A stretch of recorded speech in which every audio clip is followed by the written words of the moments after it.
One of our great Skeeter Yamaha Pro. Hi there, I'm Big Car with Collegiate Match Fishing. As you can see, we're not having a college match out here today. We're on Lake Lewisville, and it's the Bassmaster Open for day one. We're going to be interviewing some of your favorite competitors and some that you don't know. If you'll stick around, you'll find out what they did right and what they did wrong and how they're going to change for day two and possibly day three.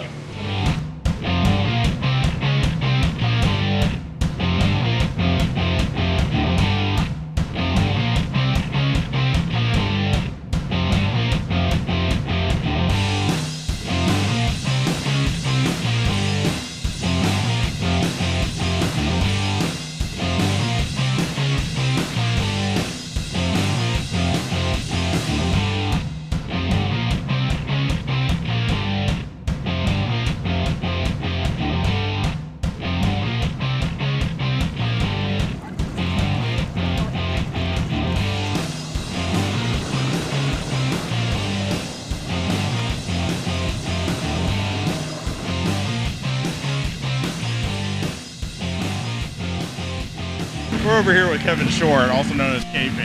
How'd you do today? You know, honestly, I did better than I thought I would do, considering the practice that I had. I mean, I caught one keeper fish, man, and I mean, there's tough tournaments, and then there's just absolutely brutal tournaments, and this is one of those that's just absolutely brutal. You know, the lake came up real fast week before last, and it's done nothing but get steadily colder since then. You know, somebody asked me the other day, they said, well, how muddy is the water? And I said, well, or they asked me where the mud line's at. I said, well, the mud line starts at the dam and goes up, you know, up the lake. So it's a real, we're beyond challenge, man. This is brutal. That's about all you can say. But you know, I've never been to one of these yet that somebody didn't figure some little something out and catch them for 3 days or 4 days or whatever it takes. So do you have any history on Lewisville fishing this lake in the past, or? No, this is first time I've ever been here. Yeah. I'll tell you what, from personal experience, it's brutal. I mean, that's what I hear, and it's always brutal. I've never heard of anybody say, oh yeah, we catch them down there all the time. I've never heard that. You might catch them one way one week, but as soon as the wind changes on this lake, it's gone. Very sensitive. Right. Yes, absolutely. Well, thanks a lot for doing an interview with us. No problem, man. Thank you. Good luck for the next couple of days. Good to see you. All right. Okay, we're here with Mark Walker, who fishes for Arizona State University. Yeah. Great. And so how'd you do today, Mark? I caught one fish for 1 pound, 10 ounces. It was a fun day, though. I got to fish with Mike McClellan and watch a freaking magician. So, how did you do? He ended up only having 7 pounds. He weighed 3 fish, but he caught another one that we measured earlier on in the day, and it just squeaked. And then we got back to the ramp, and he measured it, and it didn't quite go. So yeah, cold water fish can stress up on you like that. Just get that little extra 1/4 of an inch, you know. Yeah. So what kind of stuff are you looking for doing tomorrow to change it up?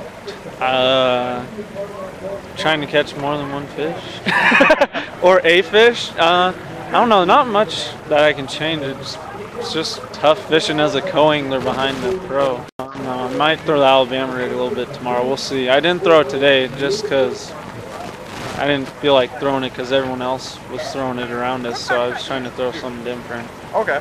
So a lot of people were throwing that Alabama rig. Yeah. So, I mean, if you were to go opposite of that, would you go to more like a worm type, slower presentation, or would you? I was trying a Texas rig no weight Cinco and nothing, and then I freaking I caught my only fish on a crankbait, like my 3rd cast this morning, but yeah, it's the only thing I got bit on. I got hit a few more times, and I think I hooked into a gar. Yeah, that'll happen out here. Sometimes a 15-pound carp or a buffalo. Oh, I don't know what it was. It just like hit it, and it was like, oh, gone. Best of luck for you for the rest of the tournament, and hopefully we'll see you on day 2 and day 3. Yeah, hopefully. That's my goal. Yeah. How'd you do today? I just had one today, so it's tough. I think most of the field has caught one or none. Yeah. Did you lose any at the boat, or did you get any short strikes? No, one bite, one fish. Okay. Well, if you don't mind, would you catch them on? Caught it on a biffle bug. Okay. Hard head. Okay. Down by the dam? Yeah. Okay. Be careful. Yeah, we saw you at reports today that you were fishing down there. How was the conditions with the wind? It wasn't bad at all because the wind was out of the south. I really needed the wind out of the north like it was yesterday, and they'd bite better. All right, well, thanks for talking to us, and you've been a long-time hero of mine. Appreciate it. Thank you. I'm with Mitch Prine. How'd you do today, Mitch?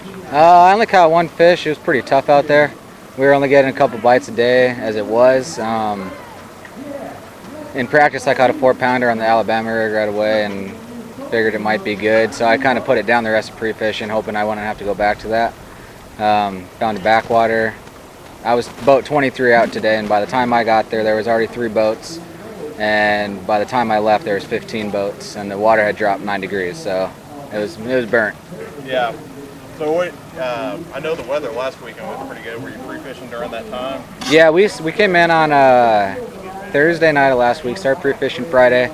Friday, Saturday pre-fishing was pretty good. Caught 3.5 of 4, some keepers, and then as the week went on, it just got worse. It'd be 1 bite a day, no bites, 1 or 2 bites, and that was it. Did you see the fish relocating, or was it more of a general just shutdown? I think it was just a general shutdown. They, as confused as I was with the weather coming in and out every day, I think they were just as confused, just hunkered down.